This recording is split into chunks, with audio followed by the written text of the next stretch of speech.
Es una ocasión especial el poder llegar una vez más a la intimidad de su corazón, de su hogar, es a través de este momento en que vamos a hablar de la palabra de Dios. Algo que es necesario en estos momentos que estamos pasando por dificultades. A mis hermanos de la Iglesia Emanuel, un abrazo sincero. Les extrañamos sinceramente y deseamos que muy pronto podamos estar una vez más reunidos como lo hacíamos en nuestros tiempos pasados, aunque tal vez ya no va a ser de la misma manera, pero es necesario que podamos reunirnos. La palabra de Dios lo habla y lo dice, y nosotros debemos de buscar cumplir con esa palabra. A los hermanos que nos están viendo en cualquier esfera, en cualquier parte de la esfera mundial, mis saludos, y que la paz de Dios y su bendición le alcance en todo momento y en todo lugar. Vamos a orar para que sea Dios quien nos guíe a poder pasar por este tiempo. Padre eterno, te doy las gracias, mi Dios, porque yo sé que tú eres el que tienes el control de cada una de nuestras vidas. No son las circunstancias, no es el lugar, es tu poder por el cual nosotros vivimos. Es por eso que hoy estamos acá, dándote las gracias en primer lugar porque estamos con vida. En segundo lugar porque tenemos salud. Y lo más importante es que te tenemos a ti, Señor. Bendice este momento, bendice cada alma que está sintonizando este tiempo, mi Dios, para que podamos, Señor, reconocer que tu palabra es necesaria, para que podamos entender de que alejados de ti nada podemos hacer. Tú nos creaste para tu gloria y para tu honra, y por eso es que te alabamos a ti y solamente a ti. Te pedimos que todas las cosas que querramos hacer, que vayan conforme a tu voluntad, se hagan en el nombre de Cristo Jesús. Amén y amén. Nuevamente, que Dios le bendiga, y hoy vamos a tratar de hablar de la palabra de Dios, y el mensaje es personal, y este mensaje dice así: cuídate a ti mismo. Parece un poco complicado o un poco tocante el tema, pero bien, si somos cristianos, la palabra nos llama a ser modelos en nuestra vida, tanto espiritual como secular. La vida secular es la vida civil que todos tenemos fuera de las cosas sagradas de Dios, y por eso nuestro testimonio debe de ser ejemplar donde quiera que estemos y con quien quiera que estemos. Como familia del Señor, óigame bien, mis queridos hermanos, debemos de cultivar las amistades que hay dentro de la iglesia, pero más que una amistad debemos de cultivar una relación espiritual íntima con cada uno de nuestros hermanos. También debemos de tener cuidado de tocar temas que no son relacionados con la espiritualidad, para no caer en problemas dentro de nosotros como hijos de Dios. Un buen ministro del Jesucristo debe de tener bien en cuenta esto. Por eso Pablo estaba hablándole a su hijo Timoteo y les dio una serie de mensajes, una serie de consejos antes a este versículo que vamos a leer. Y yo quisiera que me acompañara en su Biblia leyendo la primera carta de Timoteo, el capítulo 4 y el verso 16, el cual dice de esta manera: ten cuidado de ti mismo y de la doctrina, persiste en ello, pues haciendo esto te salvarás a ti mismo y a los que te oyeren. Se lo quiero leer, esto es en la Biblia de la Reina Valera del año 60, pero la nueva versión internacional dice de esta manera: ten cuidado de tu conducta y de tu enseñanza, persevera todo ello, porque así te salvarás a ti mismo y a los que te escuchen. Pablo le da dos recomendaciones apostólicas a su hijo espiritual Timoteo en esta carta. La primera es que se cuide a sí mismo, y la segunda es que se cuide de la doctrina, o sea, de lo que él está enseñando. Entonces es importante entender desde qué punto de vista Pablo le está hablando aquí a Timoteo. Cuando le dice, ten cuidado de ti mismo, son muchas las cosas de las cuales él debe de cuidarse, y cuando nos vemos a nosotros mismos, también son muchas cosas de las cuales nosotros debemos de cuidarnos para presentar realmente una vida conforme a la voluntad de Dios. Por ejemplo, a las personas que comienzan en el evangelio, los que son babies espirituales, ¿cuál sería, si tú fueras uno de ellos, cuál serían las cosas que comenzarías tú a cambiar de tu vida? Tal vez deberías de pensar en la manera en que te conduces cuando hablas, la manera en que dices las cosas, de cuidarte del pecado, de caer en problemas de carácter y otras muchas cosas. Y si por ejemplo hablamos del matrimonio, debemos de cuidarnos primeramente nosotros de no caer en problemas antes de juzgar a nuestra pareja. O sea que como esposo yo tengo que cuidar de amar a mi esposa, de respetarla y de tratarla bien. Y viceversa, la esposa debe de ser lo mismo con el esposo. Entonces es importante que tengamos ese cuidado, que comencemos a cambiarnos nosotros antes de querer cambiar a los demás, porque ninguno de nosotros los va a poder cambiar, solo nosotros nos podemos cambiar a nosotros mismos, y eso va de acuerdo a la palabra de Dios. Lo cierto es que debemos de tener mucho cuidado con la manera en que decimos las cosas y la manera en que vivimos. Por eso muchas veces cuando te dices que tengas cuidado, muchas veces empezamos a cuidarnos de los demás, y lo cierto es que debemos de cuidarnos de nosotros primeramente. Cuando Pablo se refiere a Timoteo que se cuide de la doctrina, la palabra doctrina tiene dos significados. El primero es la manera en que él vive, y la segunda, las cosas que él enseña.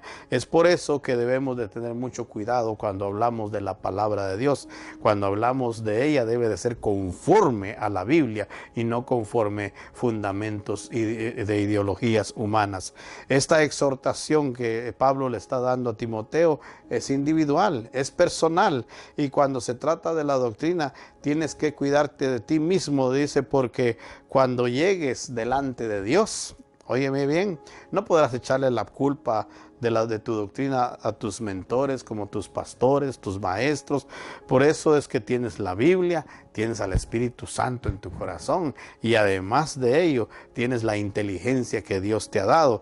Por lo tanto, no te dejes engañar. Busca y escudriña la palabra de Dios para que tú tengas tu propia doctrina conforme a la palabra de Dios. Ten cuidado de la doctrina, le decía a Timoteo, o sea, lo que él enseñaba. En el contexto inmediato habla de que nosotros debemos de ser piadosos, y de lo cual debemos de ejercitarnos, debemos de ser buenas personas, amables, debemos de ser hospedadores, debemos de cuidarnos de vivir una vida limpia delante de Dios y de las personas. Entonces, lo que cree doctrina no solo son cuestiones aburridas que se dicen en la Biblia, porque mucha gente anda un poco equivocada con respecto a las doctrinas. Tenemos doctrinas cristianas y tendremos también doctrinas del hombre, pero en realidad todas las doctrinas están establecidas en la palabra de Dios, y por eso Pablo le dice, persiste en ellas. ¿Qué quiere decir esto? Es la doctrina, lo que piensas y lo que crees de Dios, lo que piensas y lo que crees del juicio, lo que piensas y lo que crees de la eternidad, lo que piensas y lo que haces con el dinero, lo que haces con tu familia. En la familia hay tantas diversidades que podemos tocar, y aunque usted no lo crea, todas estas cosas que le he mencionado están contenidas en la palabra de Dios. Por lo tanto, la palabra de Dios no es un libro obsoleto, no es un libro para personas de gran edad, sino que la palabra de Dios es eterna y es para todo tipo de persona. Por lo tanto, nosotros debemos de buscar siempre en la palabra de Dios. Debemos de tener cuidado cuando alguien nos enseña doctrina de la palabra de Dios. Debemos de chequear con la Biblia para ver si esto está conforme a ella o está solamente conforme a rudimentos que el hombre piensa. Por lo tanto, como Pablo le dice aquí a Pablo, persiste en ella. Eso no quiere decir que nos tenemos que memorizar versículos de la Biblia, que nos tenemos que memorizar títulos completos o capítulos completos, sino que es la manera en que la palabra de Dios la llevamos en nuestra vida. O sea, pues, de que en la época que estamos viviendo hay muchos problemas que se están dando, que nos hacen tambalear, que nos hacen caer en lo que pensamos. No es que hoy pienso una cosa y mañana me decido por otra. No, mi hermano, usted debe de ser una persona definida en las cosas del Señor y mantenerse en ella a pesar de las circunstancias que se vivan. Y entonces la última parte de este versículo que acabamos de leer, el versículo 6, dice: la doctrina te salvará a ti y a otros. Tenga cuidado, un momento. Esto no suena a que la salvación es por obras, ¿verdad? Pero hay que ver cuál es el contexto de esto. O sea, pues, de que en el versículo 7, siempre del capítulo 4, de aquí de Primera de Timoteo, habla de lo que es llevar una vida piadosa, una vida que sea de bendición para otros. La doctrina de las enseñanzas que aquí Pablo le está enseñando a Pablo, le dice: vive de ella y manifiéstate de esa manera para que tengas una vida de piedad para la gente necesitada. Por lo tanto, no es por obra, sino que no está hablando de la salvación, está hablando de la vida que tenemos que llevar aquí en estos días, en este tiempo. Por lo tanto, debemos de vivir de esa manera. La mala doctrina, óigame bien, los malos ejemplos que enseñamos siempre van a traer consecuencias nefastas a la vida, tanto nuestra como para aquellos que nos están escuchando. Por lo tanto, debemos de ser ejemplo en todo momento y en todo lugar y en toda circunstancia.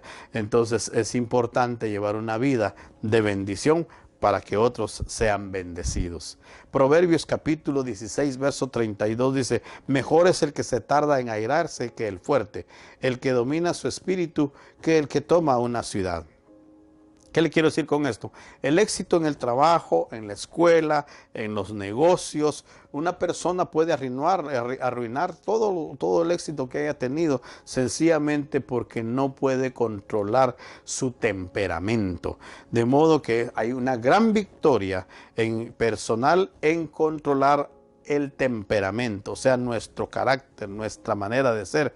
Cuando usted y yo, o cuando nos irritamos y estamos a punto de explotar, recuerde que es necesario no perder el control, porque esto nos va a traer consecuencias nefastas. Antes de investigar o antes de señalar a alguien, debemos de ver cómo somos nosotros, cómo actuamos nosotros, porque en realidad muchas veces pensamos mal de alguien y realmente los que estamos mal somos nosotros. ¿Qué le parece? Le voy a enseñar un ejemplo que está en la Biblia. ¿Se recuerda de David y Goliat, el gigante? Leamos una porción de la Biblia para que usted pueda ver esta situación. Está en Primera de Samuel, capítulo 17, verso 41 al 45. Y aquí habla precisamente de una pelea que iban a tener unos momentos antes este gigante filisteo y David. Miren lo que dice. Verso 41 del capítulo 17 de Primera de Samuel. Y el filisteo venía andando y acercándose a David, y su escudero delante de él.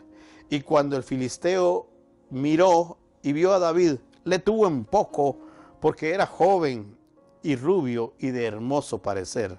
Y dijo el filisteo a David: ¿soy yo perro para que vengas a mí con palos? Y maldijo a David por sus dioses. Dijo luego el filisteo a David: ven a mí, y te daré tu carne a las aves del cielo y a las bestias del campo. Y el verso 45 le contesta David de esta manera: tú vienes a mí con espada, lanza y escudo, mas yo vengo a ti en el nombre de Jehová de los ejércitos, el Dios de los escuadrones de Israel, que tú has provocado. Mire la manera en que se está dando esta guerra primeramente de palabras. La apreciación de Goliat que tiene hacia David. Dice que en el verso 43 dice que le tuvo en poco porque era joven, era rubio y era de hermoso parecer. Y entonces mire la apreciación que tiene y mire la respuesta que le da David en el verso 45. Tú vienes a mí con espada y jabalina y lanza, mas yo vengo a ti en el nombre de Jehová de los ejércitos, el Dios de los escuadrones de Israel, a quien tú has provocado. Es cierto que David llevaba piedras y palos, pero déjeme decirle, llevar piedras y palos ayuda, al menos a no tener las manos vacías en primer lugar. Pero déjeme decirle una cosa, estos solo fueron un instrumento que David llevaba ahí, pero el arma letal que David llevaba contra Goliat era al Jehová de los ejércitos, de los escuadrones de Israel. Ese era el poder que él llevaba. Cuando David le dice esto a Goliat, él sabía cuáles eran las armas que Goliat llevaba. Él las conocía, pero también sabía qué era el poder que él llevaba, con qué poder él iba a atacar a este gigante. Por lo tanto, él nunca tuvo en poco el de dar a conocer el poder de Dios con respecto a este varón. Por lo tanto, mis queridos hermanos, nosotros debemos de conocer el poder que tenemos, el poder que Dios nos ha dado, y debemos de conquistarnos a nosotros mismos antes de conquistar a otros, antes de conquistar a otras personas. Si pudiéramos tener control total de nosotros mismos, imagínense, podríamos habernos evitado muchos dolores de cabeza en nuestras vidas, porque déjeme decirle, algunos empleos, algunos negocios, algunas familias se echan a perder sencillamente por la falta de control en el carácter. Hermanos, Pablo le habla a Timoteo y le dice que cuide su conducta, cuide su manera de enseñar y le exhorta a que cuide de su carácter también. ¿Por qué le habrá dicho eso a él? ¿Sabe por qué? Porque ahí depende el triunfo o el fracaso que todos tengamos. Por lo tanto, debemos de cuidarnos nosotros de nuestra manera de hablar, de nuestra manera de conducirnos, pero sobre todo debemos de cuidarnos de que cuando hablamos de la palabra de Dios, esa palabra se debe reflejar en nuestras vidas. También Cristo Jesús, nuestro Salvador, nos enseñó que debíamos de cuidarnos a nosotros mismos. Y quiero terminar con esta palabra para que usted la lea y la entienda y sea de bendición para su vida. Está en el capítulo 21 del libro de Lucas. Vamos a leer solo 4 versos, del verso 33 al 36. Y dice así: el cielo y la tierra pasarán, mas mis palabras no pasarán. Gloria a Dios. El verso 24 dice: y mirad por vosotros mismos que vuestros corazones no sean cargados de glotonería y embriaguez y de los afanes de esta vida, y venga de repente sobre vosotros aquel día. Porque como un lazo vendrán sobre todos los que habitan sobre la faz de toda la tierra. Velad pues, dice el verso 36, orando en todo tiempo, que seáis tenidos por dignos de escapar de todas estas cosas que han de venir y de estar en pie delante del Hijo del Hombre. ¿Qué quiere decir esto? Que la vida espiritual y su relación con Dios es el problema básico que tenemos todos los hombres y mujeres de Dios, ya sean obreros, ya sean laicos, ya sean colaboradores, ya sean líderes. El hecho es de que los primeros problemas que enfrentaron, por ejemplo, los discípulos del Señor cuando estaba el Señor en la época de los Hechos, déjeme decirle, fue precisamente eso, la falta de poder coordinar a la multitud. ¿Y sabe por qué? Les faltó carácter, y por eso fue que eligieron a los primeros diáconos de esa época. Eso lo habla el capítulo 6 de Hechos. ¿Qué le quiero decir con esto, mi querido hermano? Que nosotros, los hijos de Dios, debemos de conducirnos de tal manera que reflejemos a un Cristo vivo en nuestras vidas. ¿Es eso lo que refleja su vida? ¿Es eso lo que usted demuestra en momentos difíciles? Cuando usted se enoja, ¿sale el viejo hombre o se mantiene el carácter de Cristo en su vida? Lo dejo con esa pregunta para que usted piense cómo está viviendo su vida hasta el día de hoy. Que Dios lo bendiga y que la paz de Él esté siempre con usted. Un saludo. Gracias.